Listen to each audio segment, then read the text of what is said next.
Hello and welcome to episode 421 of the Unauthorized History of the Pacific War podcast. My name is Seth, historian and deputy director of the Mississippi Armed Forces Museum. And with me, as always, is my esteemed co-host, retired Navy Captain Bill Tody, former skipper of the fast attack submarine USS Indianapolis, Commodore of Submarine Squadron 3 in Pearl Harbor, and many others. Bill, I almost forgot the name of our show in the intro there, so, It's one of those days, Seth. Yes, it is. Yes, it is. Hit myself in the face with the door of my car this morning. It's been a good day. Perfect. Yeah. Perfect. Yeah. Obviously, the third member of our crew is with us again this morning or today. Jon Parshall, welcome back to the show, my good friend. Hope all is well with you. How you doing? Good. I'm well. Thank you. Excellent. Excellent. You want to tell us a little bit more? We talked about it last week about your book site. Yeah, I do now have an official site up for the book, 1942book.com, and Cool. The working title of the book is 1942 Crux of War. Hope to have some new news on who's going to be publishing it here in the not too distant future. But suffice to say, it is taking a look at the critical year of the entire war, 1942, all fronts.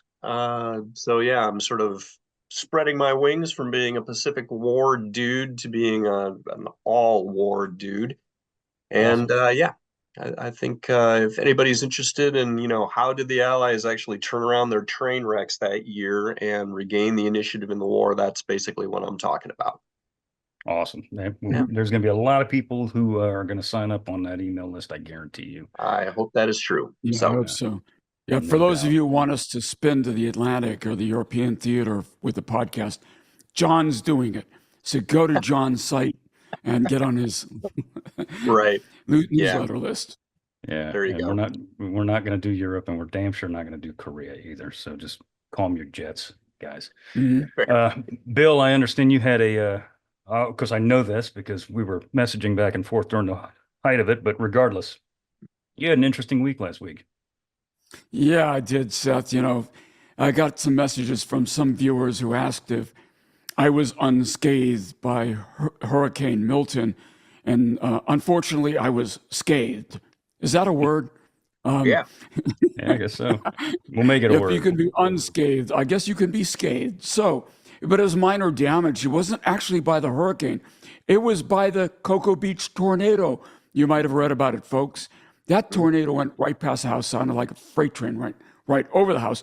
The most exciting bit of that was there's a Wells Fargo kind of at the end of our neighborhood bank. It lifted the roof off the Wells Fargo and threw that roof a half a mile over my house onto some of my neighbors' houses. So they have like mortar round holes in their roofs, I don't know. And that was before the hurricane, right? So they get these mortar-sized holes in their roofs, and then 8 hours later, the hurricane actually shows up. And Wow. let me tell you, I'd rather go through a hurricane again than a tornado. The windows were breathing on both sides of the house. I wouldn't say it was frightening. I was able to regain my calmness. Even my wife did. I'm very proud of her, by the way. But I was, okay, how is this going to end? It was one of those, I've had too many of those events in my life, Seth. Yeah. I think myself as I'm going through it. How is this going to end? It ended fairly well. We had minor, some of our soffit is missing, and trees gone blown down and things like that. But it could have been much, much worse. Wow. Yeah. Good. Well, good to hear that everybody's okay, and that is not a fun situation. I've been in a couple of twisters myself, and they're Me too. not pleasant. Not No. pleasant. It's definitely one of those moments where you say, "Hand me my brown pants," because it's Right. it gets real damn fast. So Yeah. anyway, all right, let's get to it.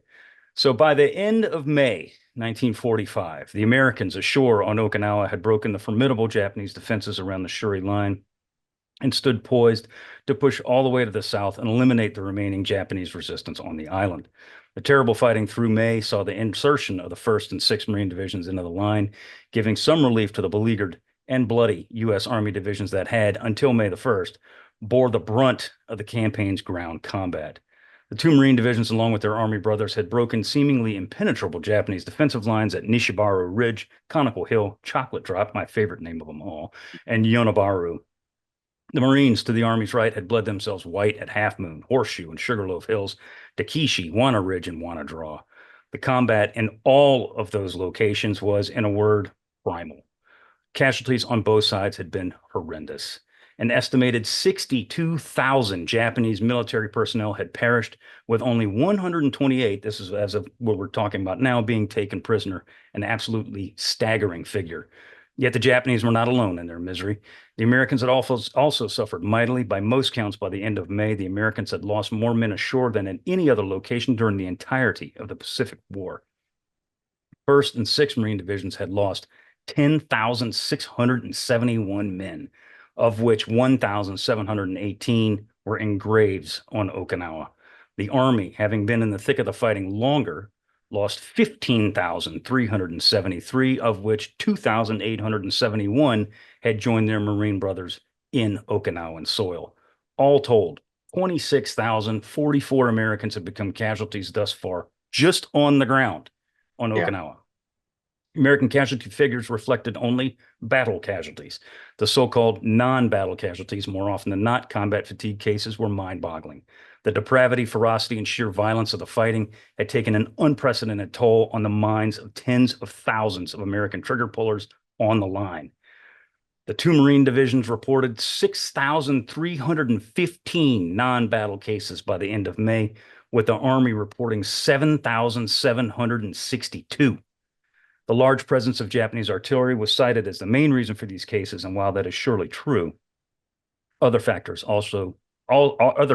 also factored in, mainly the incessant combat, never-ending rain and mud, and the deaths of thousands of Okinawan civilians, the latter of which would be a sight that would grow in numbers drastically by the battle's official end on June 22nd. Guys, we've been talking about this battle for several weeks now, and the level of violence and ferocity has never petered out. You know, in other places, it kind of like peters out. Not here. Not here. Yeah. No, it just goes and goes and goes and goes. And the terrifying truth is that as we get closer to the end of this campaign, here is where the civilian casualties are going to really ramp up now that the Japanese have been shoved out of the Shuri Line and have started retreating to the south. A lot of the civilians that are in the southern portion of the island are going along with them, and it really becomes nightmarish. Like a herd. Like yeah. A herd. So by June 1st, which is where we're starting this episode, the Americans ashore, and the Japanese too, for that matter, were absolutely worn slap out. The listed fighting strength of 3rd Amphibious Corps was some 45,000 men, and 24th Army Corps sat at 51,000 men, but less than half of those numbers were men actually doing the day-to-day fighting. The infantry divisions, especially the Army divisions, were well below strength. The 77th ID reported numbers of enlisted men at just over 9,000. In the 96th Division, which had been remanned by replacements at least twice already, reported a tad over 10,000 enlisted men. Right. So what you're seeing here is, again, particularly in the infantry battalions where the trigger pullers are predominantly, these outfits have just been absolutely shelled, completely, just ghosts of what they had been. Yeah, you look at 9,000 men in a combat division that had come into this battle in a strength of, I forget what we said it was. It was like around 22,000, something like that. 22,000 guys, and now they're down to 9,000. And you know that the majority of those casualties happened in the infantry formations. Absolutely. And those 9,000 guys, many of them are replacements. So, right. Yeah. Bill, but above all, I mean, the casualties, and we're going to get to this, but above all, these guys were, as we said, they're smoked. I mean, they're exhausted. They've been doing this since the 1st of April. Yeah, even the ones that aren't suffering from battle fatigue, they're just plain old, they're spent. I mean, my goodness. The Marines had been on the line for a month solid, and we're talking about in contact with the enemy, okay? Most Marine infantry regiments had been in combat for a solid 20 to 30 days without rest. Army divisions were in an even worse state. You know, you catch a few hours of sleep a night, folks, And you do this for day after day after a day. You get to the point where you just say, shoot me now. Just put me out of my misery because I can't do this any longer. Out of the 61 days counted as combat ashore, the Army's 96th ID had been on the line for 50 of those 61 days. The 7th ID had been on line for 49 days, while the 77th had been on the front for the last 32 days straight. The fighting just was simply exhausting. That doesn't even begin to describe the level of fatigue these guys are experiencing. No, I mean, you're online in a combat zone, whether you're being shot at or shooting, you're under threat of death and physical violence for over a month solid, every day. The adrenaline makes it even worse. Just completely drains you. You know, I went through a couple of hours of adrenaline on 9/11, and I was spent, right? I was done. Talk about doing that for days on end. My goodness, I don't know how they got through it. Yeah. So one of the things that we've talked about here and there, and actually in every episode, to some degree, has been American armor. And we talked a lot about it when we did Iwo Jima, that, you know, a lot of the Shermans were getting punched out pretty quickly. I want y'all to dig on these numbers here, John, and I know you want to throw into this, but listen to this. American armor had suffered mightily, and I mean mightily. Sherman tanks had been perforated by Japanese anti-tank guns, sappers, satchel charges, and landmines at a rate never before seen in the Pacific theater. And again, harbinger of things to come on Japan. By the end of May, the Army alone lost 221 tanks in the 4 armored battalions and 1 flamethrowing tank battalion. Of these, 94, some 43% were absolutely, completely destroyed. Like, there is no way these things are ever going to be rebuilt for anything at all. That is a staggering figure. Yeah, that's really high. And just to put some numbers around that, so a nominal tank battalion these days is something around 53 vehicles apiece, which means that, you know, if you look at those 5 battalions, the Army and the Marines between them have lost about 83% of those vehicles.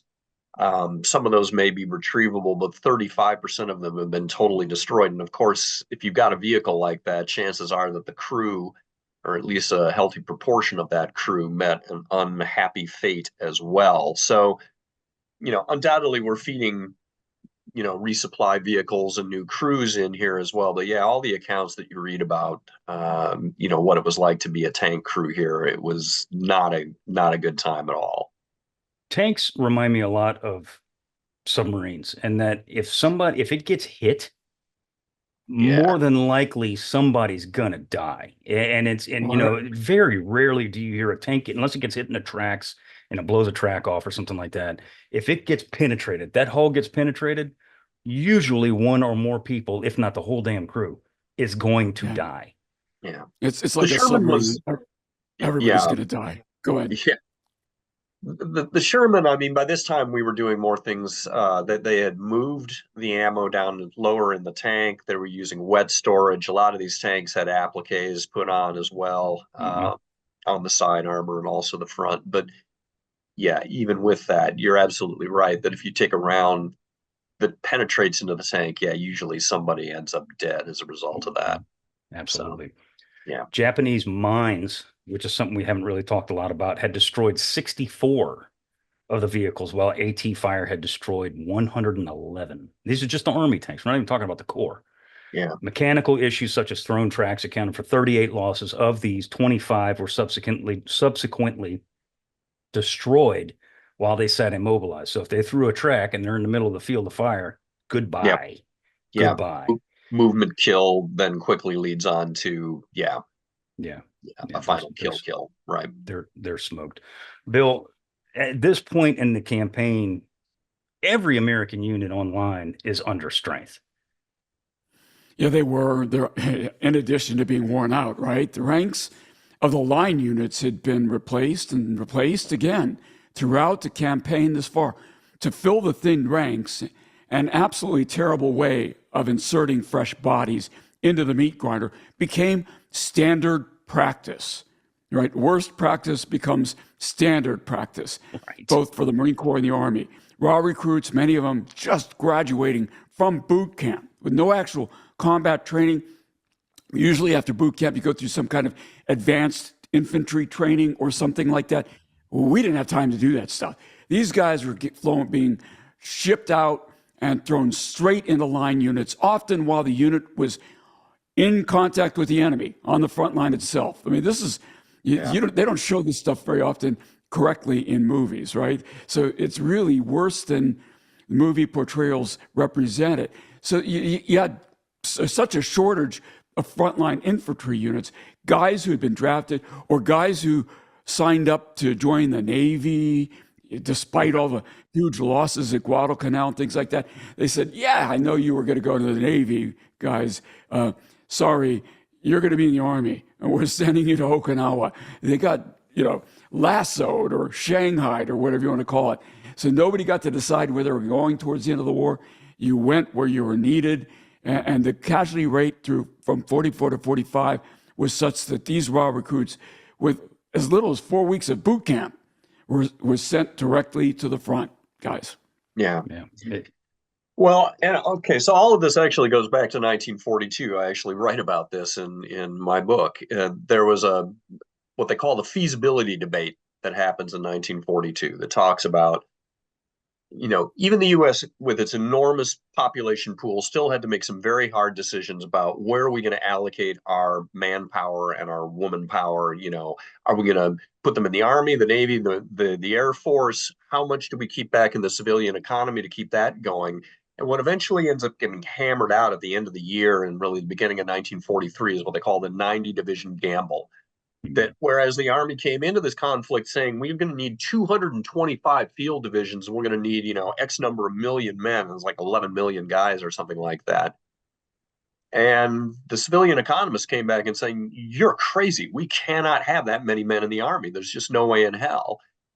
And so they ended up paring down the Army's share, everybody's share, really. But the other problem that was going on was that until they actually instituted an end to volunteer enlistment, a lot of the prime human material ended up going into both the Navy and the Army Air Forces.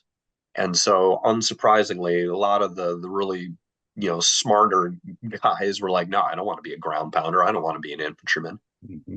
So fast forward 2 years, and this really started to come true in the Battle of the Bulge. We just don't have a replacement pipeline that's big enough to feed our needs as the combat continues ratcheting up towards the end part of this war. And now we're feeling the effects of that here in the Pacific as well. We just don't have enough trigger pullers that are in the pipeline. No, and something I put in the notes, and it's very true, is that the Army and the Army and the Navy had set up schools or programs within colleges across the country. And I'm talking about ROTC programs, but also this thing called ASTP, Advanced Specialized Training. And what these guys were, not advanced specialized training, that's not what it was, but regardless, you know what I'm talking about. The ASTP programs were in college courses, and they were basically there to pick the best and the brightest and mold them into some sort of useful tool. And at the end of the war, at this stage, like you were saying, especially after the Bulge, and even before, really, all those units were disbanded. And those guys who were there to do intelligence work, they were in school learning how to be intelligence workers, or whatever the case may be, they were stripped right out of those programs and thrown right into infantry divisions. And those guys, and I'm talking like no combat training, none at all. So that is just a recipe for absolute disaster, because you got guys who are going literally to the most vital, vicious, nasty campaign of the Pacific War, and they'd have no earthly clue what the hell to do. During the month of May, 1st Marine Division alone received some 180 officers, and a further 4,065 enlisted men were absorbed right into the line units straight off the boat. The purpose of the policy, as I said, was to fill the depleted ranks of the line units quicker, so as to maintain the offensive strength and ability of those infantry divisions. Yet the process was so poor, it actually did the exact opposite of that. More often than not, the raw replacements were the ones that became the casualties. Right. These same replacements also often became the reasons that more experienced leaders became casualties, because the guys who are there are trying to tell the new guys, this is what you don't do, or they wind up getting the older guys into some sort of pickle, and then the older guys wind up getting hit or killed or whatever the case may be. So the Marine Corps monograph on Okinawa said, and this is a direct quote, strength and numbers is one thing, and fighting efficiency is another. Feeding raw, usually inexperienced recruits into the front lines during action had proved anything but successful. The new replacements actually hampered the companies, since new men had no conception of what they were getting into, unquote. And that is 100% true. Yeah. I see the same thing happening to the Russian army today in Ukraine. You know, your chances of dying are asymmetrically front loaded, and particularly if you don't have good training. It's the first 2 or 3 days on the line that, you know, where you will buy it more than likely, you know, 80% of the time. So yeah, the fact that we have these raw recruits coming into what is the most intense land battle, arguably, that we've been involved in this entire war, does not augur well for their longevity. Not at all. And the monograph went on. It said, as a rule, they were often standing when they should have been down. They were down when they should have been up and moving. They seldom had time to get acquainted with their fellow squad or platoon members. Before moving into action, there was a lack of confidence felt by the veterans and a lack of unity because of these strangers. And that's the United States Marine Corps saying that. Yeah. That's definitely a good sign. Yeah, and for, you know, a Marine Corps that lives and dies by esprit de corps and, you know, small unit cohesion, you've got these new guys that nobody knows here, and that cohesion is not there. Bill, you were going to say something. Well, no, you made a point separately, John, which was exactly right. Anybody who's played any, you know, kind of team sport, let's just say football, not that I was a great football player, you need to know your role, right? You need to rehearse together. You need to practice together. Everybody, that's more than just unit cohesion, where everybody gets along and looks out for everybody's back. It's, you know, the fire and maneuver, fire and maneuver, fire and maneuver. You learn that as a unit, not as an individual.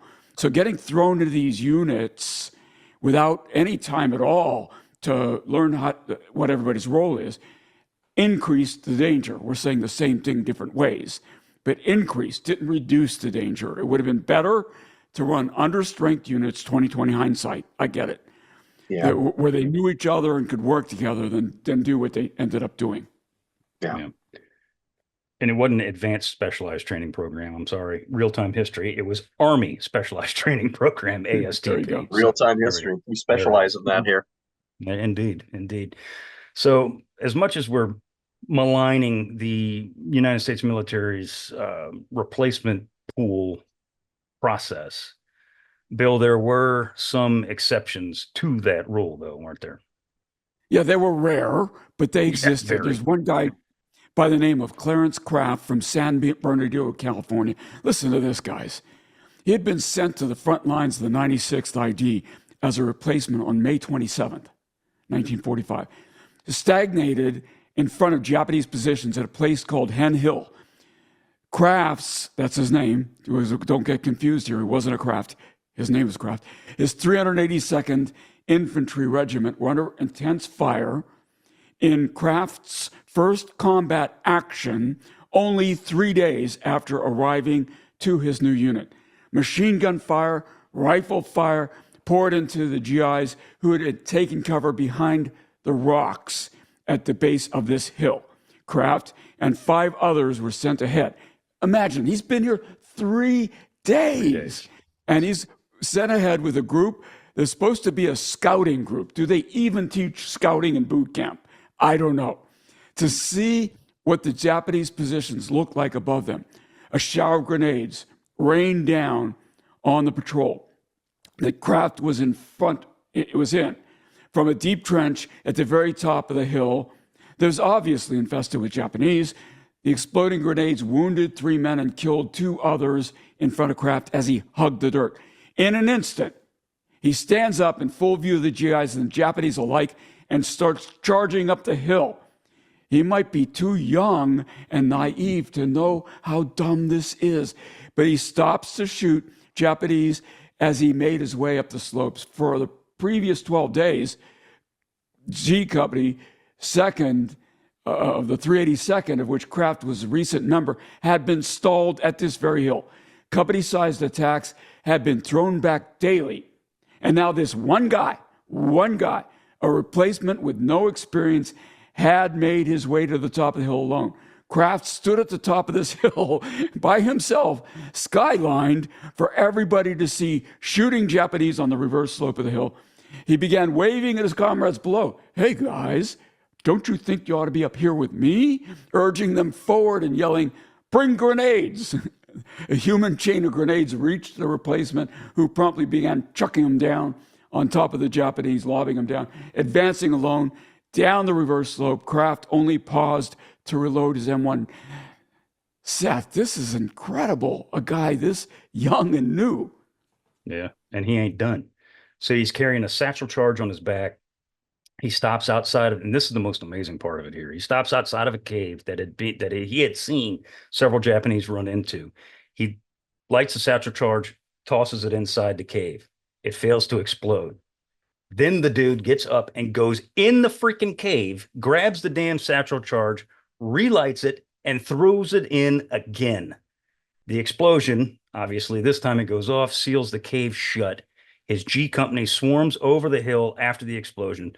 The 3-day frontline soldier killed at least 25 Japanese in his one-man charge, allowing for the capture of the hill that had held up 2nd Battalion 383 for 12 days. For his actions, he was awarded the Medal of Honor.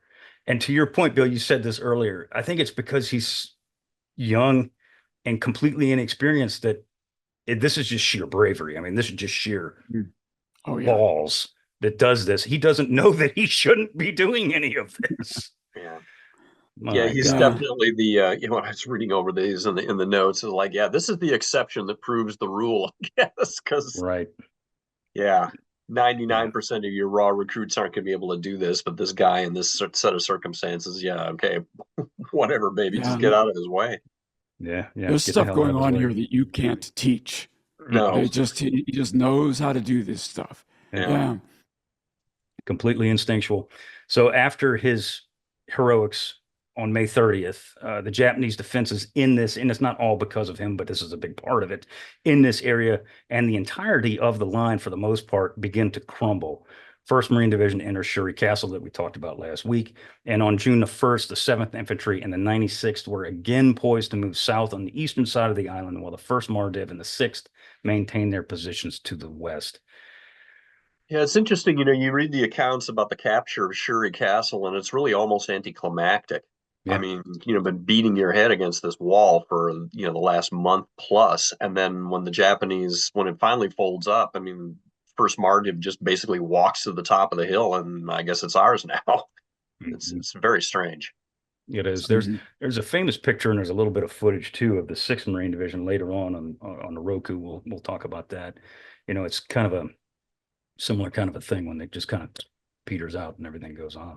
So we talked about this last week, but it's important to rehash it again. Now, the Japanese are pulling back now at this point. The Shuri Line has fallen, Shuri Castle, all this we just talked about has fallen. The Japanese are pulling back, and they are pulling back into the hinterland, if you will, on Okinawa.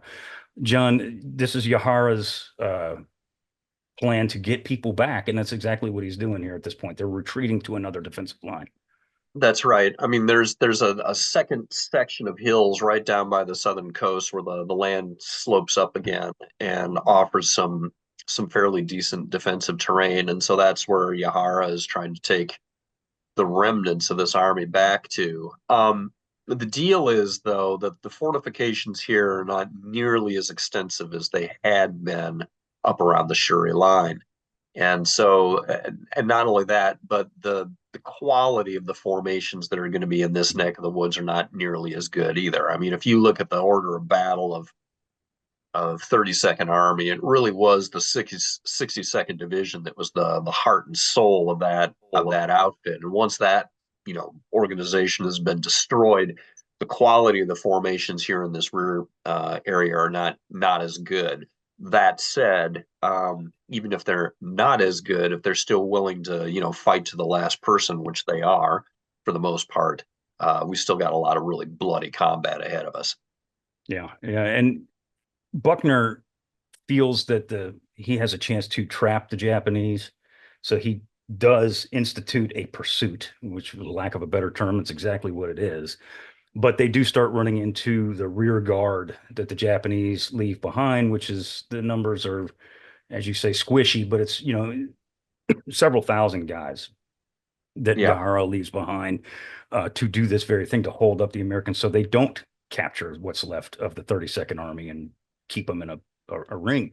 And that's exactly what happens here. When it becomes apparent that the Japanese withdrawal had frustrated American hopes of doing that very thing, 10th Army revises its plans and permitted the 3rd Amphibious Corps, of course, he's the first and the 6th Marine Division, to attack down the west coast, and the 7th Infantry to proceed down the eastern flank. It was planned, when the attack rolls off on June 1st, that the Marines should destroy the remaining Japanese rather than isolate them. Patrols from the 3rd Amphib Corps soon discovered that only a thin shell of defenses remained near Shuri, as we were saying. General Geiger decides, therefore, to push the 1st Marine Division directly south to seal the base of the Oroku Peninsula. And he also made plans, and this is interesting, for an amphibious landing by the 6th Marine Division on the tip of the same peninsula. What's going to happen here is essentially the last amphibious invasion or landing of World War II. Yeah, I know we land people on Japan, but that's not what I'm talking about. This is a different deal here. So the 7th Infantry Division was to seal off the Chinen Peninsula and keep the Japanese from escaping into the hills. Men of the 7th were extremely wary of the scant resistance they had met thus far, remembering what it was like before they ran into Kakazu Ridge back in April. Surprising everyone in the 7th Division, the Japanese obliged the weary dog faces and offered little to no resistance as the 7th rolled up their objectives rapidly. In the process, the 7th rounded up some 13,000 Okinawans who had either failed to heed the Imperial Japanese Army's order to move south or decided to take their chances with the United States. The Okinawans rounded up here, moved north by the 7th, would be among the lucky ones at this and later stages of the campaign. We're going to talk about the civilians here in just a little while. So as the 7th moved along the coast, the 96th moved in the center of the island, and like the 7th, met little resistance. Next to them, the Old Breed did indeed seal off Oroku, thus trapping the Japanese that were there, leaving them to the 6th Marine Division and what would be the last amphibious landing of World War II, really, for all intents and purposes. Yeah. So, John, I'm sorry, Bill, you've got the map up here for Oroku just Peninsula. Real quick, Seth. Yeah, go for it. Yeah, here's the Oroku on the west side. These two peninsulas stick out like arms in southern Okinawa. So the Marines are coming down this side. The Old Breed's supposed to basically isolate. The Japanese are still in this peninsula here, while the 6th is going to do an amphibious landing here. The 7th Army ID is coming down this way with the, which one? The 96th down the center of the island. So that's kind of the geometry we're looking at this point, guys. Well, tell us what, go ahead, John, you say something. I was just going to say, arguably, way back when, we could have, of course, made a landing on the Oroku Peninsula using a second Mardiv. I mean, they've been sitting here, or they were there for, several weeks. I just feel that Buckner's conduct of the campaign was a little too plodding and methodical, and really eschewed any sort of sense of using maneuver to discomfit the enemy. But here we are, finally. Now that the Japanese are moving, Buckner feels it's appropriate now to make this hook with 6th Mardiv around. Yeah, completely agree. And to reiterate what we said before, the question was, well, what kind of defenses are they going to hit if they land back there? Is it going to be an Anzio type of, right issue, which it would not have been, because as we said, we're facing reverse slope positions. Well, if you're hitting those positions from behind, they're not reverse slope positions anymore, are they? Right. So there's a whole mess that we could have gotten into there. So what Japanese resistance that had been encountered post-Shuri for the most part was weak and generally ineffectual until Oroku. It was only by chance and whim that the Oroku Peninsula was defended by the Japanese after Shuri was abandoned in the first place. Before the 1st of April, enemy Japanese naval units were responsible for this 2 by 3 mile peninsula and the installations in place there to protect the airfield and the city of Naha. Bill, a few days before we landed, though, some things went on there, though, didn't they? Yeah, they did. So after the threat of invasion made it either impossible or unnecessary for the naval units to continue with their more specific missions, they were consolidated under the Okinawa base force. Most of the Navy personnel congregated on the Oroku Peninsula. Again, that's the one here out west, all right? And you can see where the amphibious landing is going to come down here as well. The Okinawa Which makes base sense force, because this is where the naval base is on the island too. So that's the reason why the naval troops are here. Yep, exactly. So the Okinawa base force, commanded by Rear Admiral Minoru Ota, was in turn responsible to the 32nd Army, toward which Ota adopted a policy of complete cooperation, which doesn't happen very often between the Japanese Navy. This is an outlier, and we're definitely calling it out here. Yeah, because Ota was actually fairly agreeable to get along with. From you contrast that with what happened on Luzon, where the Navy commander there decided, no, I'm just going to stick around in Manila and butcher people instead. Anyway. Right. Yeah, usually when the Army says go right, the Navy says we're going left. But here we got a situation where they actually cooperate. Exactly. The greatest misfortune affecting the ultimate fate of the Japanese naval forces occurred at the time of the mass exodus from Shuri. The 32nd Army headquarters directed all naval troops to fall back on 28 May to a new defensive area near the coastal town of Nagosuku. Because of an ambiguously worded order, the remaining men of the base force destroyed most of the weapons and equipment which they were unable to carry. They then moved south on 26 May, 2 days before they were scheduled to withdraw. When they arrived at their assigned area, they found it totally unsuited to the type of fighting for which they were prepared, as well as inferior to the area they had just left. So they didn't even have good recon on their own terrain, guys. Pretty sad. Yeah. Well, and this is also a reflection of the quality of the Navy bunkers and fortifications that they had already prepared on the Oroku Peninsula. And so the end result is that they get to their new area of operations. They're like, this sucks. And they turned around and went back. Exactly what they did. But they didn't get all their people back. They only got about 2,000 guys back over there. Right. But as you said, and you put in the notes, these are some of the nastiest fortifications that we're going to run into for the remainder of the campaign right here. Yeah. When we take our tour, the World War II Museum, our final stop is in Okinawa, and this is one of the places that we tour on the final day of our visit to that island. Is we go to Ota's actual command bunker, and you start on the top of a hill and you walk down a staircase of 150 steps or something like that. I mean, this bunker is way down there, and it is a labyrinth underneath this hill. It's got probably 30 different rooms in it, and quite a number of tunnels as well. So yeah, it is very deep down, completely impervious to any sort of naval gunfire, and very well fortified. Yeah. So General Roy Geiger, who we talked about him, gushed about him a lot lately, he assumed that the main Japanese defenses on Oroku would be across the base. So he decided to land the 6th Marine Division on the northern tip of the peninsula, thus flanking the expected pocket of resistance. For the landing, the 4th Marines, which had yet to see a great amount of action thus far, and the 29th Marines would be the assault force. By this time in the campaign, the Americans were running dangerously low on amphibious vehicles, as most of the Amtraks were either destroyed or had been worn out to nothing through the mud period with the monsoon season, hauling wounded and supplies. Only 70 Amtraks were available for the assault landing. And that's a popular myth in our heads, that and for sure, there is no country on the planet that could produce the same amount of junk that we could, but there is a finite amount of junk to be had. And even if you're producing them, you still got to get it out there. And the fact is that at this stage of the campaign, I'm sure there were probably fleets of Amtrak sitting in Pearl Harbor somewhere, but they're not here.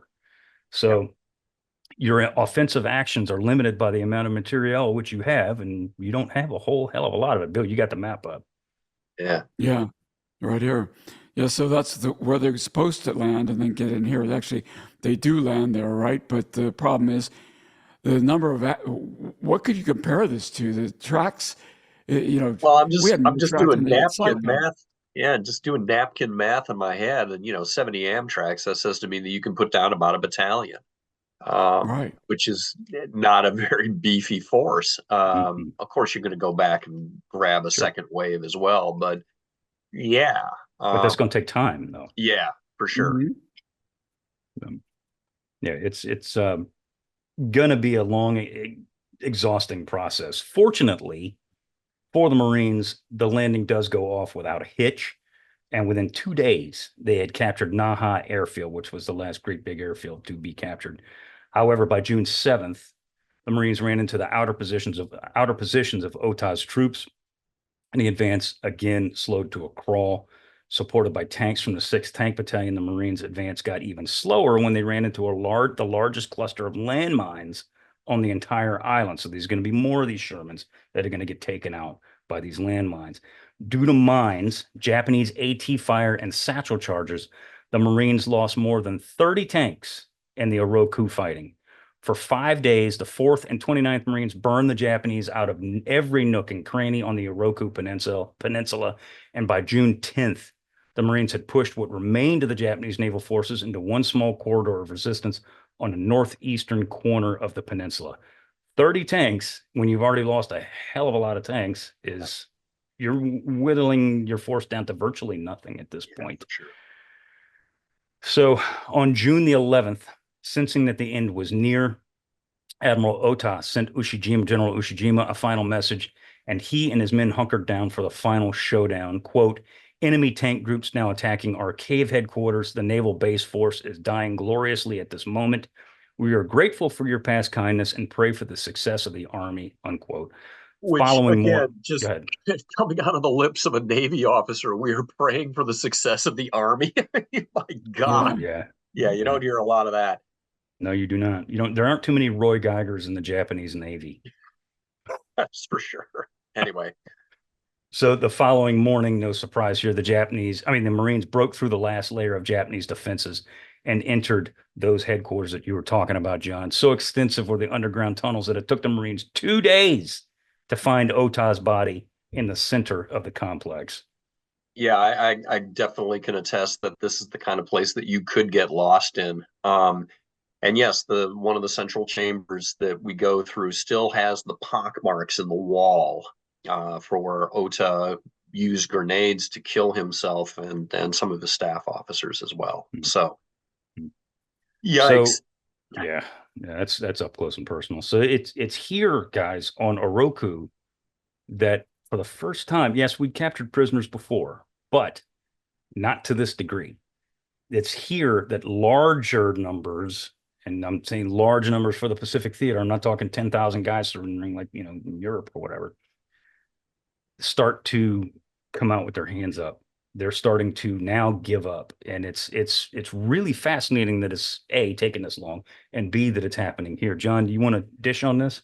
I don't know that I have a good explanation for it. I think there's a number of things going on. And when we talk large groups, we're talking, a dozen, a couple dozen, a few dozen. I mean, we're not looking at the surrender of the Ruhr pocket or anything like that. But again, by the standards of the time, when you're used to fighting this particular opponent, where you typically have to kill around 97 to 98% of the garrison, in order to take a piece of real estate, to see larger groups of Japanese actually giving up is extremely unusual.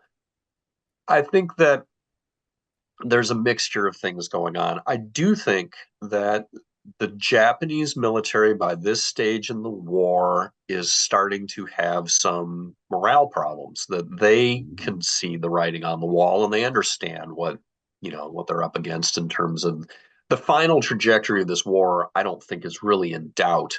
down at the tip of the spear. They know that the U.S. is going to win this war. It's just a question of how long and how bloody it's going to be.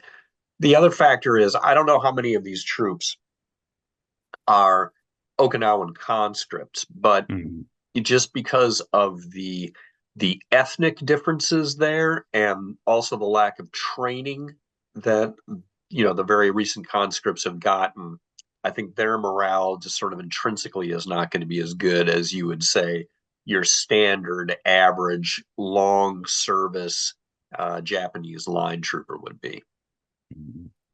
So it's interesting because when you said morale, I'm currently writing notes for the Yamato for Operation Tenichigo that we're going to do, and there are some serious morale issues there. Yes, there are. Serious.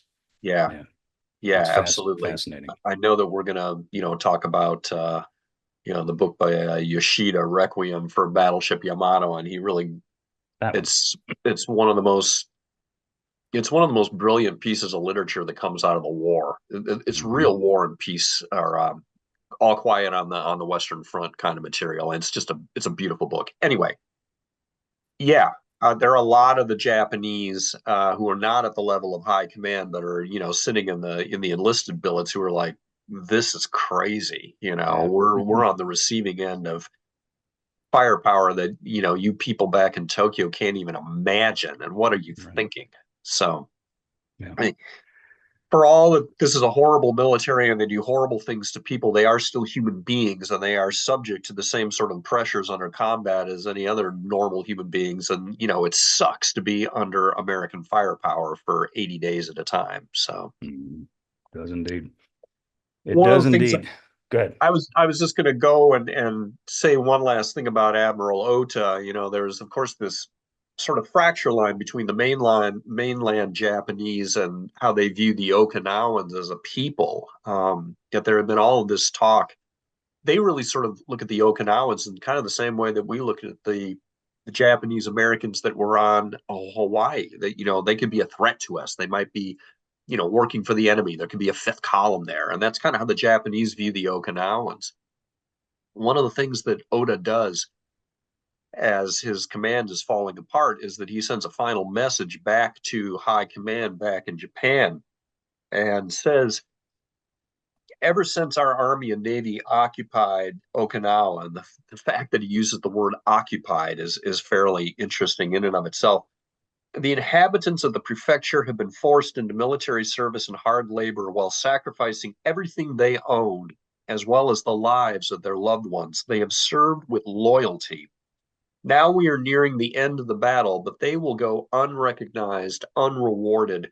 And for this reason, I ask that you give the Okinawan people special consideration this day forward. Again, Oda was a very unusual Japanese admiral. And then not only did he play well with the army, but he also explicitly said that the Okinawan civilians have, comported themselves with loyalty and should be regarded really as full-class citizens, as kind of the underlying subtext there of that message. Unfortunately, not everybody heeded that message. Correct. No. And you reacted to the word occupied. I react to the word inhabitants. It's the inhabitants of the prefecture, right? The inhabitants of Minnesota, should be considered, trustworthy and legal. Full-fledged citizens. Yeah, fair enough. Yeah, right. Yeah, fair enough. In any case, I mean, the Okinawans, though, to this day still remember that message, even though they're extremely conflicted, obviously, about the behavior of the imperial military towards them. They still look at Oda as being, okay, Oda at least was a good guy. Few and far between, unfortunately. So the fighting on Oroku had been just like everywhere else on Okinawa. It had been slow, methodical, and very bloody. By the time Oroku was finished, most of the Japanese there were dead. Those that did not choose to surrender, which was about 200-ish, and their 6th Marine Division had lost a further 1,608 casualties in the 10-day fight for the peninsula. So it was just like everywhere else on the island, which was bloody as all hell. So while those in leadership, theoretically, could see the end of that the campaign was nearing its end by the second week of June, the average Marine or soldier could not. No way. To them, it was just one day after the next, after the next, after the next of killing on both sides. The 7th Infantry and the 96th advanced slowly towards Yaejudake. Yaejudake and Yuzadake. Yeah. While the fighting was going on Oroku. So not everything's just happening on the peninsula. The army is advancing as well. The latter, the Yuzadake escarpment, was a large natural obstacle in the way of the final push, anchored on one side by Kunishi Ridge and anchored on the other side by Yauje and Yuza, each 300 to 400 feet high. The limestone and coral outcroppings would soak up even more blood as the campaign reached its inevitable end. Looking at a map, though, there was no soft spot in the Japanese defensive perimeter at all, or at least that's what we look at it now. As before, the Japanese would have to be dug out one by one. Their terrain feature was even more formidable than Kakazu or Wana or Sugarloaf complexes, which is saying something, although we know Sugarloaf was a pimple, but still it just soaked up an incredible amount of American blood and Japanese blood. Yet, as you were saying earlier, John, here the difference is not necessarily in the terrain, it's in the quality of the people manning those guns. Yeah, that's exactly right. So a lot of the remnants here of the army really are Okinawan conscripts. And so the result is that they're not as well trained. They haven't had nearly as long to dig into these positions either, although there were some positions that had already been put in place down here to ward off a potential amphibious landing in this neck of the woods. This is around the same place where 2nd Mardiv might have come ashore. But yeah, the bottom line is that the quality of the fortifications is not nearly as good. The troops aren't nearly as good, but you do have some really favorable terrain. Bill, what's going on June 11th, by June 11th? Yeah, so at Kakazu and Wana, the Americans had faced the cream of the 32nd Army. The men sitting in the Yuza defenses were not the cream of the 32nd Army. These men, some 30,000 of them, were, for the most part, lightly trained, as John said, rear echelon types of troops. In addition to these men, many Okinawan conscripts were among their number as well. It's estimated that by now the majority of the 32nd Army's automatic weapons had been lost or destroyed, thereby leaving these men with little combat the firepower advantage of the U.S. infantry units. So by June 11th, 1st Marines and 2nd Battalion, 7th Regiment were sitting across from Kunishi Ridge and the 1,800 yards of open territory in front of it. And while many of the leadership thought that the battle was drawing to an end, one of the toughest fights yet was about to begin at Kunishi. The night before, 1-1 had gained control of Yuza Hill and Hill 69, and still fighting as dawn broke to hold their recent gains. Artillery support from the 11th Marines kept most of the counterattacking Japanese at bay, but still, Marine losses were heavy. The two assaulting companies lost 120 men combined in their assaults on the two small hills. Across the field, GIs of the 96th ID were stopped cold at Yuzadake, leaving the front lines with a huge bulge in it as the two units, this is the 1st Marine Division and the 96th Army Division, could not link up due to heavy resistance. This salient allowed Japanese to filter in between the two units, which further slowed progress. So here, the buildup is beginning, Seth. Near Hill 69, west of the village of Osato, two companies of the 1st Marines ran into some serious issues. In pitch black darkness, civilians began moving through their positions, trying to get away from the fighting. And this is not the only time this happens, but this is one of the first times that it happens. The Marines were told time and time again by regiment to hold their fire against the civilians, obviously so, and to allow them to pass through their lines, even at night. And we all know, we've said this a gazillion times, if something is up and moving at night, it usually gets killed. Yeah. And that includes Americans as well. As the Marines allowed the civilians to begin to pass through their lines, Some of the men in the OPs in the forward positions noticed that amongst the civilians were Japanese military personnel. Initially, the Marines were confused as to what to do because they're being told not to shoot. Yet, hey, this guy over here has got, Yeah. an Arisaka with a bayonet on it. We got a problem over here. We got a, rat in a woodpile. However, one Marine OP armed with an automatic weapon, we don't know who, opened fire because they see this and it's like, nope, not today. And they open fire. When this happens, Japanese began to charge towards the Marine lines, pushing civilians ahead of them like human shields. As the fighting swelled, more civilians, including 2 women, emerged from a nearby cave and ran towards the Marine lines. They were warned to stop, but refused and kept running.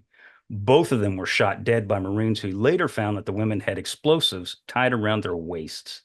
Whether they'd been coerced into performing their suicidal charge or not is not known, but what is known is that more instances like these began to happen up and down the lines.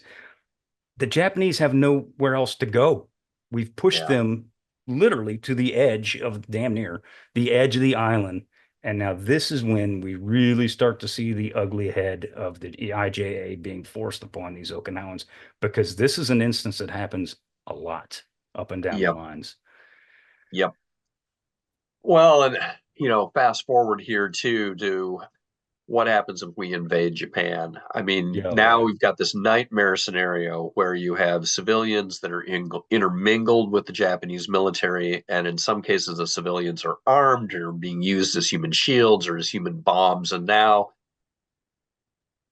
thank you again, Japanese military, for making this just as freaking ugly and awful as it possibly could be, and then finding another level to like plumb us down even deeper into awfulness.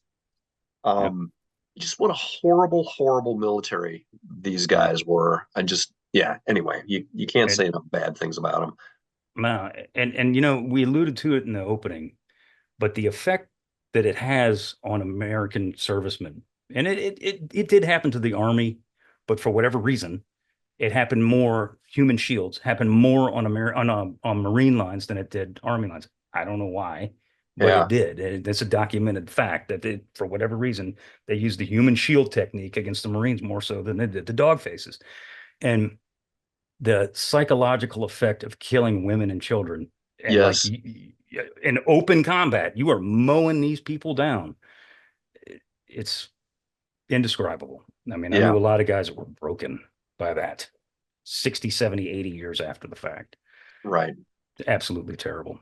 And again, we obviously are not blameless. No, either out in the heat of combat, you're taking fire from a village. You know that there are civilians in that village, and it comes down comes the arty. Yep. Down comes the arty. We got to get rid of this village. But the psychological. That you're going to be killing civilians in that sort of a situation, and it's obviously a kill or be killed situation. But yes, it presents our forces with this ongoing toll on their psyche of what it is that they're having to do to win this battle. And no one is going to be good with that. Artillery fire coming in and wiping out a house is one thing. It's terrible. But opening fire with your BAR from here to the door and killing women and children is a whole nother thing. And we could see the guys. I mean, from the artillery battalion commander's point of view, it's a death by fire, death by ice kind of decision, right? He knows that we've been bombing civilians with for months now, and so is somehow morally better to drop a bomb on them from an airplane than drop an artillery round on them. So we had crossed that Rubicon. Absolutely. But as Seth says, it's a completely different thing when you're actually staring them in the face as you're killing them. Exactly. That's correct. And that's the key. That's the key. So by June the 12th, 1st Marine Division Commanding General Pedro del Valle, who's a great guy, by the way, really good commanding officer, decided that an attack against Kunishi Ridge in broad daylight would be horrendous. And he was about sick and tired of losing his men. So he decides, we've talked about this before, but it doesn't happen very often. He decides to launch a night assault by the 1st Marine Division C-17 Charlie Company, 1st Battalion, 7th Marines are going to lead the assault at 0330. 2 more waves from 17 would follow before dawn at 05. The initial Marine charge, not surprisingly, catches the Japanese completely off guard. And per usual, though, the Japanese responded quickly. When the second wave of Marines came towards the area, they are pinned down. We get to top of Kunishi Ridge, and the Marines that are up there, C-17 specifically, are cut off because we can't get anybody up there to get them off. We can't get anybody up there to help them out till later in the day. We wind up sending Shermans up through there, what few we have left, to roll up towards the ridge under fire and bring the Marines off the ridge on the backs of Shermans back to the American lines.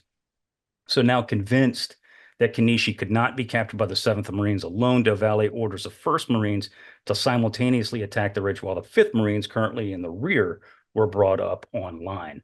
Marine artillery and naval gunfire just pounded the Japanese positions around the ridge, and for the first time in the fight, naval gunfire was brought to bear on the reverse slopes of the Japanese positions because now we're close enough to the end of the island that we can actually get our destroyers to pinpoint, or whatever, cruisers, whatever, to pinpoint the Japanese targets on the reverse slopes. So now these reverse slopes are taking direct naval gunfire shots. And this does indeed make a significant difference.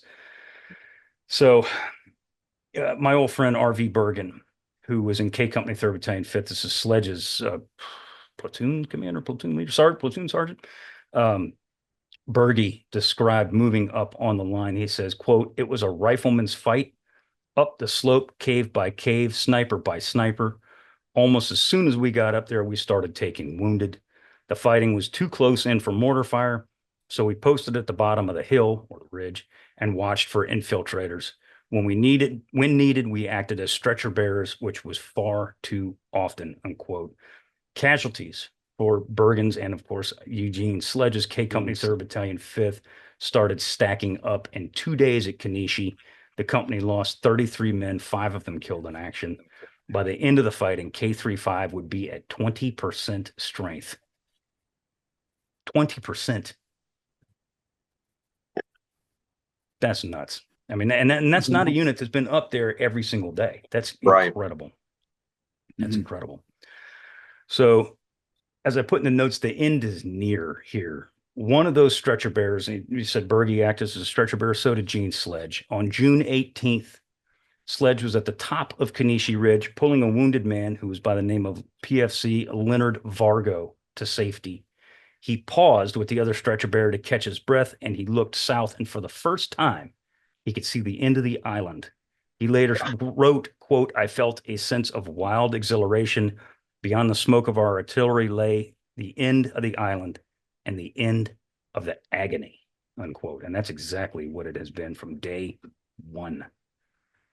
Bill, tell us about the last 2 days with the 10th Army. Yeah, so these guys, sensing final victory, pulled out all the stops. Everything they had, they threw at the Japanese. On June 16th, what may have been the heaviest, or certainly one of the heaviest, American artillery barrages of the entire Pacific War, with 264 guns, 22 U.S. artillery battalions, pounded the Japanese for hours. Even with the artillery, it took some help for the 1st Marine Division to capture Kunishi. Due to heavy casualties, the 8th Marines from the 2nd Division were sent to Okinawa, where they threw themselves into the final fight. The fresh men brought renewed energy and strength to the Marines, who finally captured and held Kunishi by the 18th of the month. The army on the east side of the island was making progress as well, as Japanese resistance began to seriously crumble.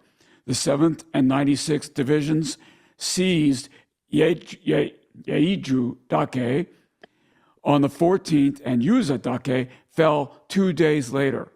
On the 17th, men of the 7th ID overran the headquarters of the 44th Brigade, Japanese Brigade. When this happened, the Marines and Army were able finally to link up, and now Shermans rolled in behind Japanese positions and fired directly into the reverse slope positions at point-blank range. At a press conference, General Buckner said, We've passed the speculative phase of the campaign and are down to the final kill. Yeah, when the battle's almost over, you could say we could stop speculating. Wow, Right. great insight, After General. 70 The days. end, yeah, right, 70 days. The end was near, but the dying, guys, was not. All right, guys. So from the outset of the Okinawa campaign, the island's civilian population was in danger. And this is something we've been not wanting to talk about, but it needs to be talked about because it's a catastrophe is what it is. When American soldiers and Marines landed on Love Day, some of the island's population met the invaders. In other words, they came out, reluctantly, admittedly, but they did come out, and they realized, even though they were terrified beyond description, they realized that the Americans were not, fork-tailed devils that were going to eat your Monsters. children and all this other baloney that they'd been told. They were not going to eat anybody. They were not going to cut people up and put them underneath the tracks of their tanks. Quite the opposite. Once holding centers, which however you want to term it, were established, which did take a few weeks, the civilians that did turn themselves over to the Americans were obviously treated very, very well. Food, medicine, and care were common. And one would think that more civilians would have gotten the word of good treatment and moved towards American lines, but that was not the case. Years of Japanese propaganda had infused the Okinawan civilians with an irrational fear of Americans. Much like at Saipan and Tinian, the civilians were told that GIs and Marines, especially Marines, would do terrible things to them. That poison warped the minds of the innocent and resulted in a large-scale human tragedy, the sights of which we had never seen yet by American eyes. And that's not an overly dramatic. No, because we're talking about if you look back at Saipan, there were around 20,000 Japanese civilians there. We're talking 10 times at least that number here on Okinawa. So yeah, this is going to be the largest civilian death toll in direct combat of Japanese civilians during the entire war. So as early as March, and this is something we didn't even talk about, but as early as March, when GIs of the 77th Infantry landed on Kuramareto, civilians in the area killed themselves in droves. On the island of Tokashiki, over 150 civilians, men, women, and children, were found blown to pieces by grenades that they held to their own chests. 325 civilians died on Tokashiki due to suicide or murder at the hands of the Japanese. Horrific scenes greeted the American soldiers as they advanced on the outer island of Zamami. This is in the Kuramareto area. Yep. Captain Frank Barron of the 305th Infantry Regiment recalled an instance in which he and his men entered a cave to find a civilian man who cut his own throat as the GIs entered the cave. The man had recently killed his own wife and children to save them from American capture. It's hard to even imagine that, but from our Western minds, seeing something like that occur, that just had to blow these people's minds. I mean, I can't even contemplate that. I can't even figure it. So civilians in groups threw themselves over the cliffs a la Saipan before they were captured by the Americans. What Americans didn't know at the time, but learned later, was that the Japanese military ordered the civilians to kill themselves. Written orders were found after the island was captured to that very effect. Those that did not kill themselves, which were 170 in all, were murdered by the Japanese or by members of their own families. Yep. Bill, as the push south begins, and we've talked about this throughout some of these episodes, but not to this degree, civilian encounters become more and more common. Yeah, so I'm sorry, become less frequent. My bad. Less frequent. Yeah. Yeah, Seth, the majority of these folks were herded behind the Japanese lines, yet still encounters did occur. More often than not, if a civilian was captured, they gave up without a fight. However, occasionally they would resist. Grenades given to them by the Japanese, as we said earlier, for their own destruction were often taken as weapons to be used against the Americans in like a bonsai kamikaze attack. And unfortunate killings did occur. That did not help the American cause in any way because it just reinforced the message that the Japanese had inflicted on their own people, that the people are going to kill all you civilians as well. Right. There are some happy moments, of course, known for their love of children worldwide. American service member could not resist the Okinawan kids. Candy was the usual tool to get the children to surrender and come to the Americans, who then whisked them away behind the lines for safekeeping away from the battle. It was also this love of children that broke many an American soldier and Marine in the latter stages of the catastrophe, just broke them morally and psychologically. As noted Absolutely. before, human shields were a common Japanese tactic on Okinawa. 2-7 encountered such an event near Itoma. Trip wires had been set up. Get this, trip wires had been set up with flares attached to them to give Marines warning of a Japanese attack. So one night, several flares went off, signaling to the Marines that someone was approaching. There was movement ahead. The sight of over 150 Japanese women and children hustling down the trail towards the Marines greeted them as the flares dropped down. Then some Marines noted that the women in kimonos were wearing boots.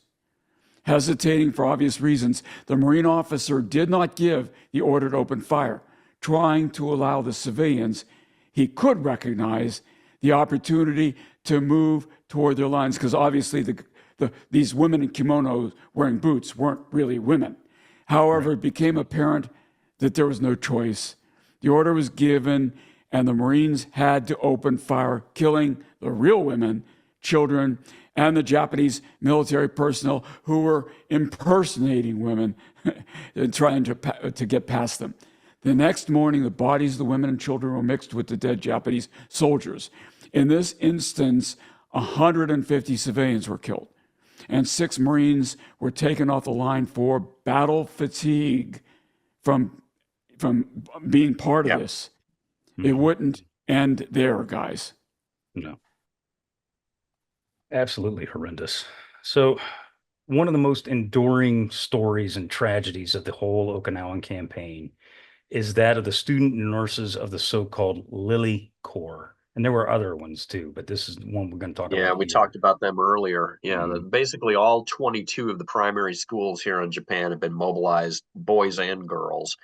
Yeah, but the most famous is the Himiyuri girls who get impressed into service and are working as nursing aides. 222 of these young women between the ages of 15 and 19 and 18 teachers. The schoolgirls were, as you were saying, John, were mobilized and formed into a nursing outfit. Miyagi Kokiko was one of those young girls, and we're going to hear a lot about her here in just a minute. Within days of the landings, wounded Japanese were brought to the cave where Miyagi worked as a nurse with no training, by the way.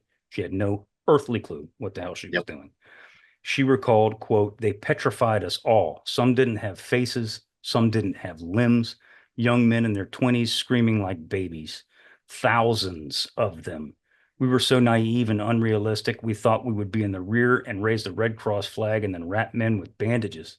Now they were being carried in one after another, and caves were filled to overflowing, and still they came in," unquote. So these students, children, were not trained for any type of medical work or military service at all, and they were impressed into these roles.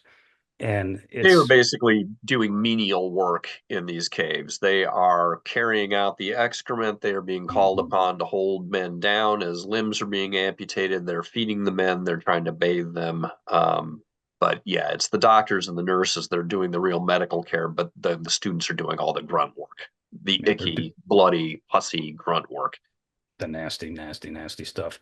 Yeah. On May 25th, Miyagi was ordered further south. So the Japanese are starting to pull back now from the Shuri Line, leaving Ihara. She was told to leave all the men she had nursed behind. Japanese soldiers behind her killed the wounded with rifle shots or grenades. She later said, quote, "The Americans were nearby. Would it have been so terrible if they had been captured? Instead, they were all murdered to protect military strategy," end quote. She described the road from Ihara as, quote, "truly horrible, muddy and full of artillery craters with corpses swollen 2 or 3 times normal size, people crawling on hands and knees, crawling desperately, wounded people calling to us. We'd become accustomed to the smell of excrement, pus, and the maggots in the cave, but the smell of death on that road was unbearable, and it poured rain every day. When children were injured, they were left along the roadside, just thrown away. I still hear their cries today." It's reminiscent of, I don't like something you would see in a medieval, Viking raid when people are just trying to get the hell out of Dodge. And it's just, every man for himself at this stage. Yeah. It's Dante's Inferno. Yeah. Yeah, you find similar accounts of this, honestly, during the civilian exodus during the Burma campaign in 1942 as well. The Indians are trying to get out of Burma, and families would start off on that march with 4 children and end up at the border with 1. And yeah, the same thing is happening here. That, the kids that can't walk or can't move anymore, they get left. And it's just absolutely heartrending. Jesus Christ. Yeah. So, Bill, tell us about what happens on June the 18th. And so, Seth, the orders were passed to dissolve the Himiyuri as a military unit. The girls were told not to move as a group, as they would stand out and likely be targets for artillery. And that might have been true, actually. Once again, the injured were left behind. This time, a great many of Miyagi's friends were among those left behind. Some of those left behind were captured by the American infantry. Some were saved, while others perished, too far gone for help. By June 20th, Miyagi reached the shore where she recalled, quote, "Everywhere the shore was filled with people, all civilians. A small boat came out and said, 'Those that can swim out, we will save you.' We thought we were hearing the voices of demons. From the time we were children, we had been told they would strip the girls naked and do what they wanted to them, and then run over them with tanks. We really believed that. And not just us girls, but everybody. I can never forgive what the education did to us. Had we known the truth, we all would have survived. We never dreamt the enemy would rescue us." Miyagi was later captured on June 21st and taken north to a PW camp in Kunigami. For 3 months she lived there. Miracle of miracles. She was found by her mother. This is heart-wrenching, and a story, you can't make this stuff up. Story. Yeah, and when you go to the Himiyuri Museum, it really becomes apparent that what happens here, the really bad time starts on June 18th, June 20th, when the army essentially says, "The battle is over, we are disbanding you, get out of the caves," which is where, the shelter is and the food is. And so these girls are just expelled into this battlefield that is being constantly swept with automatic weapons and artillery. And it's here that their casualty rate just goes through the roof. The museum itself sits right in behind a cave. As you walk into the museum, you go right past the entrance to this cave, which was a field hospital. And it's a vertical pit that goes right down into the limestone. And the Americans didn't realize that it was a field hospital. And on, I think it was June the 20th, we hit it with white phosphorus and killed 46 of the girls and a number of their teachers right then and there. That museum, for me, honestly, in some ways is harder than the Hiroshima Museum, just to see what happened to them. The bottom line is that of those, the 222 students that were mobilized as nurses, there were other students in the school that were not officially mobilized. Some of them perished as well. But if you look through the numbers, the bottom line is that The nursing students, 123 of them perished out of the 222, meaning that about 55% of those girls did not survive the battle, which I think is roughly in line with the overall civilian death toll on the island as well. And again, considering that there were probably on the order of 300,000 civilians on this island when the combat begins, gives you an indication of just how terrible the final death toll is. That final death toll is murky, to Yes. say for the Okinawan civilians. It's about as clear as mud. Yeah, you look at the numbers and they're just all over the map. The low ball says 40,000 civilian deaths, which I just don't accept at all. High end could be as There's many as no way. 150,000. And yeah, there's still no clear consensus on what that number actually is. And of course, you got all these gray areas too. Is a 15-year-old student who was officially conscripted into the army and was in the Army Signal Corps, are they really a military casualty or are they a civilian casualty because that kid was a school student a month ago? It's really hard to slice and dice these numbers. No. So whatever that final casualty figure is, it's a casualty figure that encountered by Americans, the likes of which had not been seen in the Pacific Theater at all. Yeah. I mean, that's 100, let's just ballpark it, and which is a horrible thing to do, but just ballpark it at 120,000 people. Yeah, That's 120. Insane. It's just a sea of civilian bodies that yeah, we've got to clean up and figure out what to do with. And, from the standpoint of the Okinawans, of course, you can imagine just how incredibly traumatic this is. I mean, this is akin to surviving the Black Plague.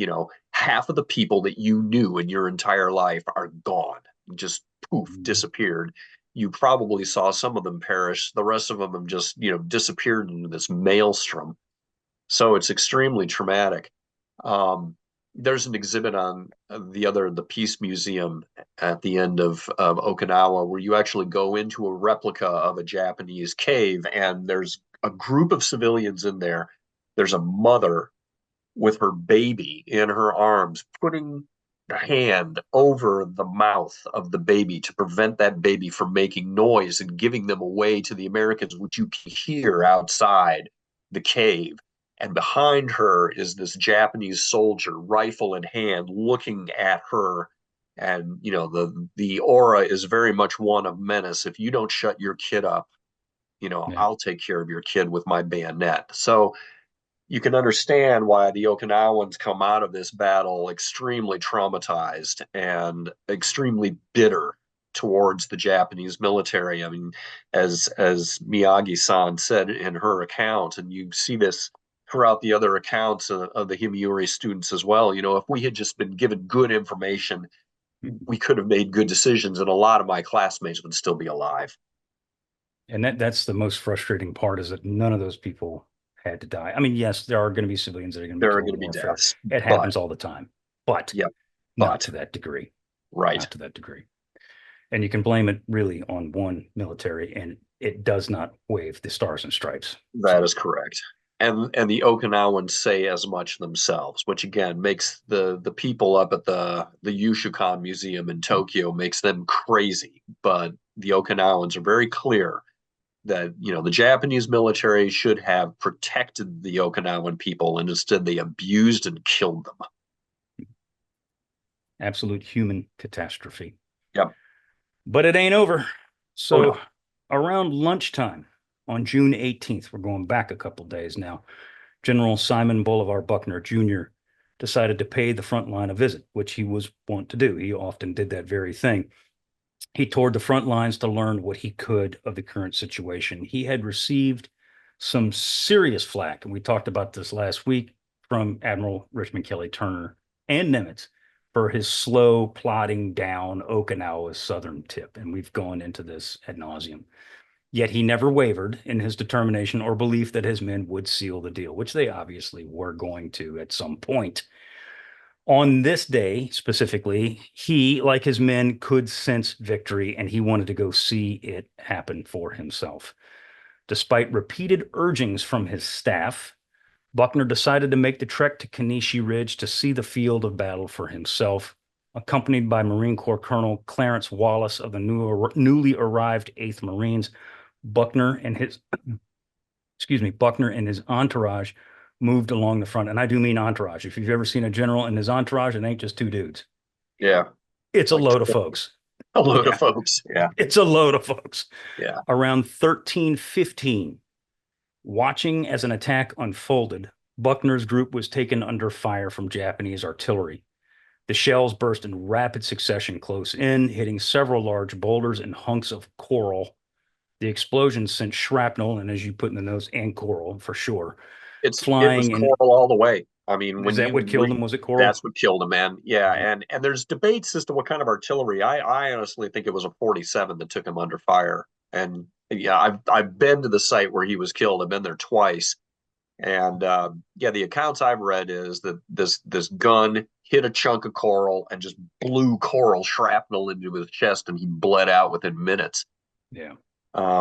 There are a number of troops in that area who were most unhappy that the general had showed up, because the general showed up wearing his stars and received word from another group over on an adjacent hill that we can clearly see the general's stars, meaning that if we can see him, so can the Japanese, and we don't want to come under fire as a result of that. But yeah, the end result is that Buckner ends up KIA right behind that ridge as he bleeds out and becomes the highest ranking American casualty in the war. Yeah, and exactly to your point, the shots that killed him were not random. The Japanese themselves, a survivor of the battle, survivor of that artillery unit, specifically noted that they saw a large cluster of officers and rushed to take advantage of that golden opportunity. Absolutely. That's exactly what they did. He stuck out like a sore thumb with all those people around him, and he attracted artillery shells like flies. So, an interesting side note that comes to that, and we need to mention it, otherwise we'll hear about it, is that when Buckner is killed, General Roy Geiger takes over. And it is the first time, and thus far the only time, that the United States Marine Corps general is in charge of an army. An American field army. That is correct. Yep. And he didn't do it for very long, because Geiger is replaced 5 days or something. Yeah. He's replaced by Stilwell. Yep. Stilwell comes in and takes over. And we should mention too that Buckner is not the only high-level casualty. That actually the day after this, the commanding general of the 96th ID, Claude Miller Isley, also was killed by a Japanese machine gunner, and so that division loses its commanding general as well. And that's terrible. Not that any death is not terrible, but that is in particularly terrible because that guy had been through it from day one. Yeah. He'd been through it, and up there at the front with his boys in 96 bled horribly on White. Okinawa. Yep. Yeah. So, Bill, the end is in sight, isn't it? It is finally. So, for the first time, huge by Pacific Theater of Operations standards anyway, a huge number of Japanese began to come out and surrender. Between the 12th and the 18th of June, the average POW capture rate stood at 50 per day. Huge by Japanese standards. By those standards.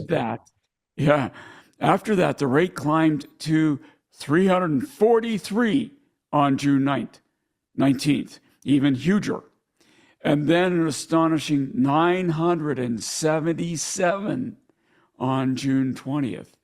Oh man, something is happening here. Now, don't let this get you excited about the end of the war, folks. This you got to keep in mind all the death that needed to occur before this 977 Japanese were willing to surrender. The Japanese deaths also rose sharply. During the first half of June, deaths averaged about 1,000 a day. The toll climbed to 2,000 on June 19th, 3,000 on June 20th, and more than 4,000 on June 21st. Many of these deaths were self-inflicted. a later Army report stated. So on June 20th, K-35 was among the first companies to reach the extreme end of Okinawa. This was Sledge's company, wasn't it, Seth? Yep. Yeah. So throughout the night, the Marines could hear the Japanese soldiers swimming out to sea, presumably to die. The next morning, 2 Japanese officers in full dress uniforms charged the Marine 37 millimeter gun, katana in hand, no doubt. The Marines manning the weapon killed both men, with one Marine bashing the skull of the dead officer with his N1 until he was led away by a corpsman later that afternoon. Men of the 37th Infantry Regiment captured Mabuni and eliminated the small pockets via flamethrowers one by one. So the battle's not quite over yet, is it? No. One of the last men to die, among the last men to die, was General Ushijima himself, and the guy that we've just pissed on and rightfully so. Let's not stop. His XO, General Cho Isamu. Before he disemboweled himself, Ushijima ordered his defensive genius, Colonel Yahara, to try and reach Japan, which of course is, on a boat. How we gonna swim? Get there, my dude. I mean, it's foolishness.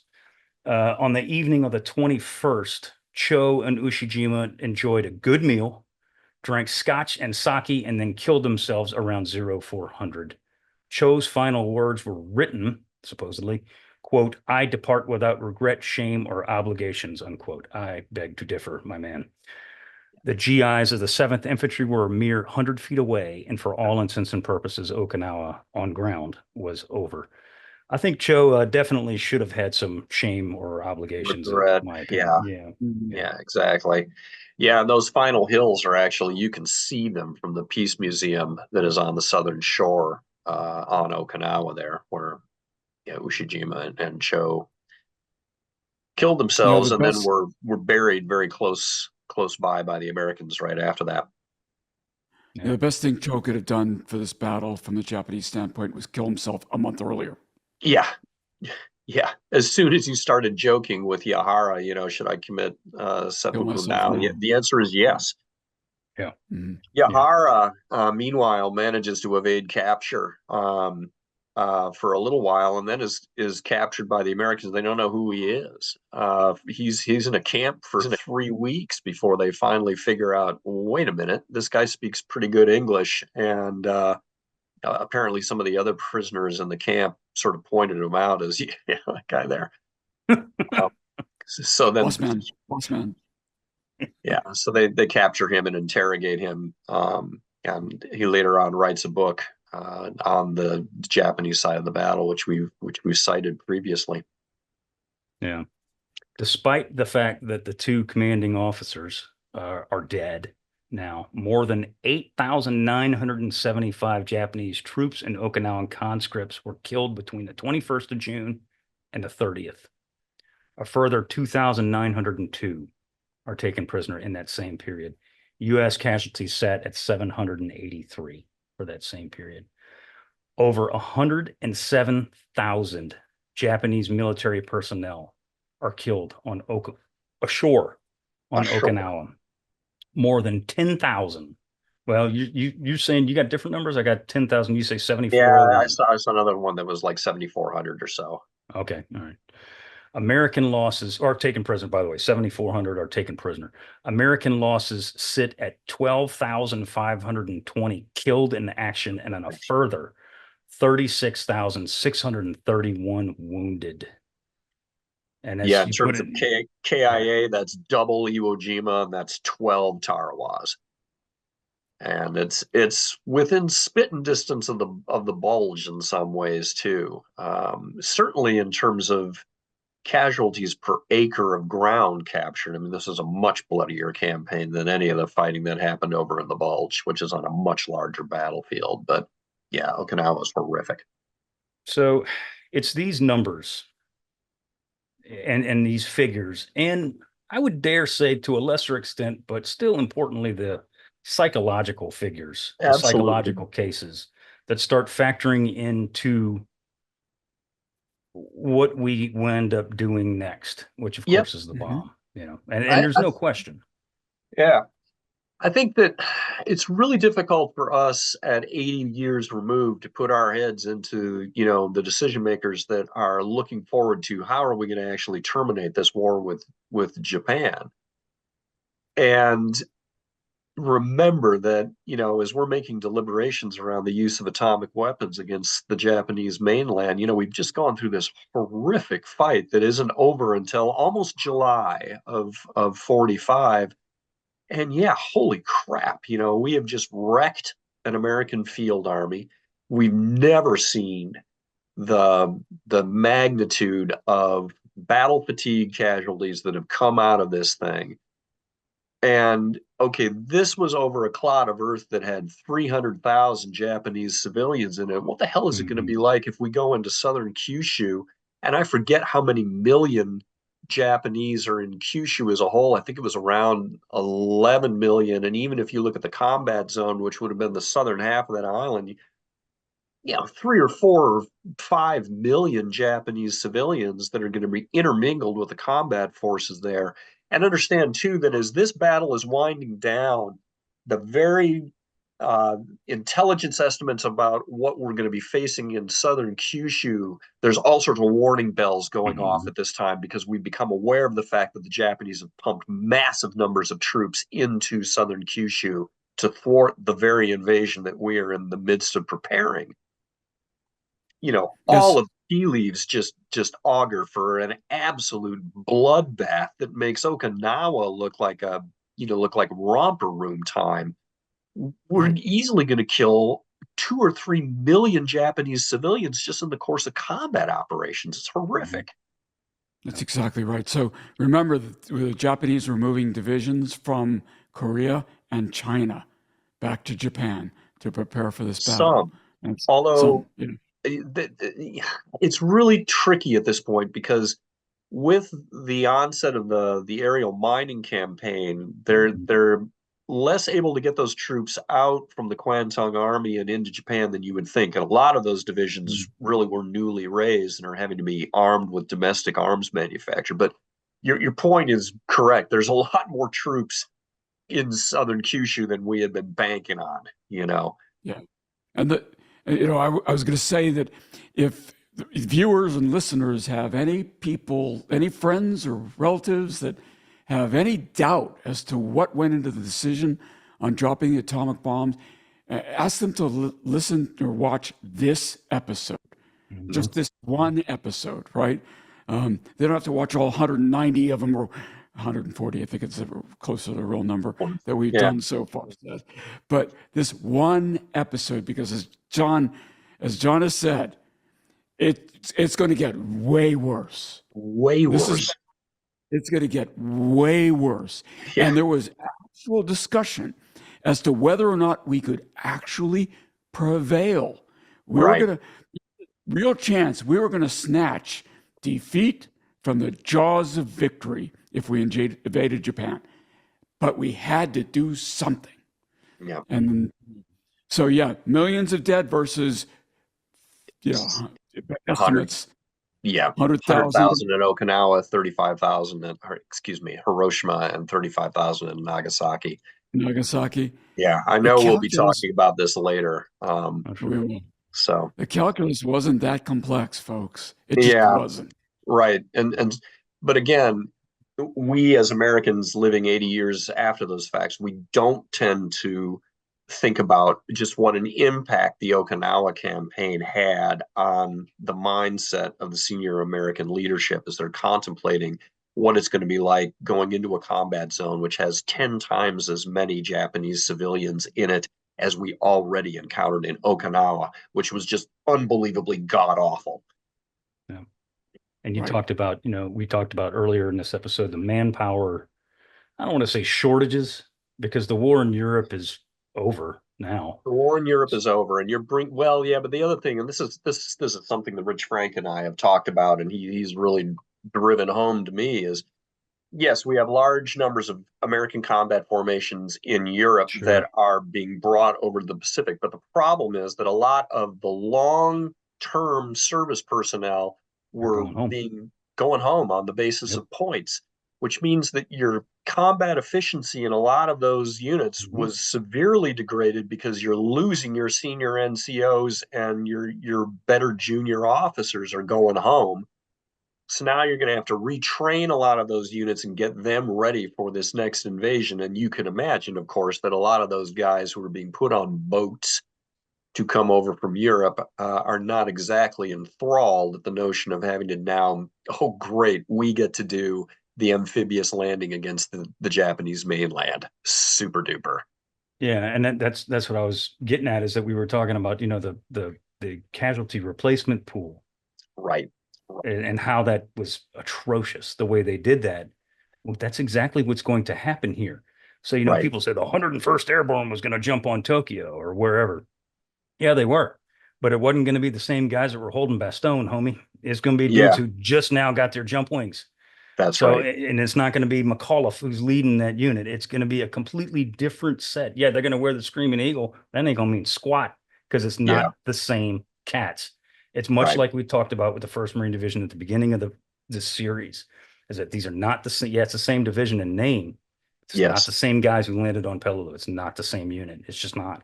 And it's the same Yeah. thing that's going to happen in Europe, because of the fact that we do have a finite amount of human beings. Yes. And we haven't even talked about the Okinawa Sea campaign, which is what we're going to cover next, and all Yeah. the naval entanglements that go out there and to go on out there, which the casualty figures also start to ratchet up through the roof on that side too. So, And yes, European war was over, but we had to occupy it. We had to rebuild it, and yeah, it wasn't quite. There were people who had some. John, you're going to know way more about this than I do. Had some doubt as to whether a resurgence would occur in certain Yeah. pockets, right? And so we couldn't just walk away. And so Yeah. we had to, occupy an entire continent, in essence. And this was. Yeah, whole lot more complicated than we try to simplify it. And Yeah. as we're recording this week, the Nobel Peace Prize was awarded to the organization, the anti-nuclear organization in Japan that's been opposing nuclear weapons globally. And I'm going to keep my opinion to myself on the platitudes and the value of platitudes in creating world peace, unexecutable platitudes, by the way. But, there's still this simpleton kind of mindset that grips I people. I go back and forth on that one. I mean, again, I've been to the Hiroshima Peace Museum, I don't know how many times, probably 7 or 8. And Hmm. I think it's important to acknowledge that there are some unique horrors that come out of the usage of that weapon. sure. But, Absolutely. and so you can't go through that museum without being unaffected. But at the same time, the thing that does gall me is that yes, Japanese civilian deaths were ratcheting up as we get towards the end of the war, but there's a tremendous amount of dying that is still going on in Asia as a whole, in Correct. China, and in two gigantic famines that are occurring now, literally as we're fighting on Okinawa. Tonkin and in Java, likewise, are going through severe starvation because the entire communications infrastructure has collapsed because we've sunk all the Japanese ships that were used to move food and other stuffs around in Southeast Asia. All of those economies have gone into the toilet. Many of them have imploded to the tune of, losing 50% of their GDP. And so there's this tendency, I think, for us as Americans to overfocus on what's happening in Japan and turn it purely into this calculus of Japanese civilian lives expended for the sake of American servicemen lives saved. And yet we don't understand that on any given month, the Allied civilian body toll, as embodied by Chinese, Javanese, Yep. Vietnamese bodies, is outweighing the Hundreds of Japanese. thousands. Yeah, Yeah. yeah. Well, again, we'll riff More on than this. atomic, Yeah, more I've than got a whole atomic bombs presentation. worth of, Absolutely. more than atomic bombs worth of deaths were being inflicted by the Japanese every month. Thank you. Yeah, so That's exactly right. So the Nobel Peace Prize just irked me. I'm sorry, I got on my soapbox here. and that's fine. And I do think that a lot of Japanese have a very heartfelt opinion on this, that there should not be nuclear weapons, and they feel very strongly about that. But that is a very Japanese-centric opinion that does not look at the totality of mortality within Asia as a whole as this war is drawing to a close, which still remains predominantly slanted towards the Allies. Yep. Anyway, there we have it. Well, there's a sneak preview, right? Yeah, most certainly, most certainly. Yeah. All right, guys. Anything else you want to throw in before we wrap this Okinawa land campaign series up? So after our 10-minute conclusion, I think we probably got enough. Exactly. There's a lot to talk about. There's still a lot to talk about. So have no fear. The show isn't ending because Okinawa's over. We're still. Oh no, we're good at talking. We'll be back and talking some more. That we will. That we will. So with that, we forgot to tell you folks, this is our last episode. See ya. Yeah. Peace. No. Yes. So somebody wrote in that we ought to do something special for our last episode by you and me and my dress whites at Punch Bowl Cemetery in Hawaii, and lowering the flag or something like that. It won't be quite that fancy, folks, but we'll do something. No. Anyway, so with that, we want to thank you very much for listening in on our conversation. Please subscribe to the Unauthorized History of the Pacific War podcast wherever you receive your podcast. If you got a question or a comment, send us an email at unauthorizedpacificpodcast@gmail.com.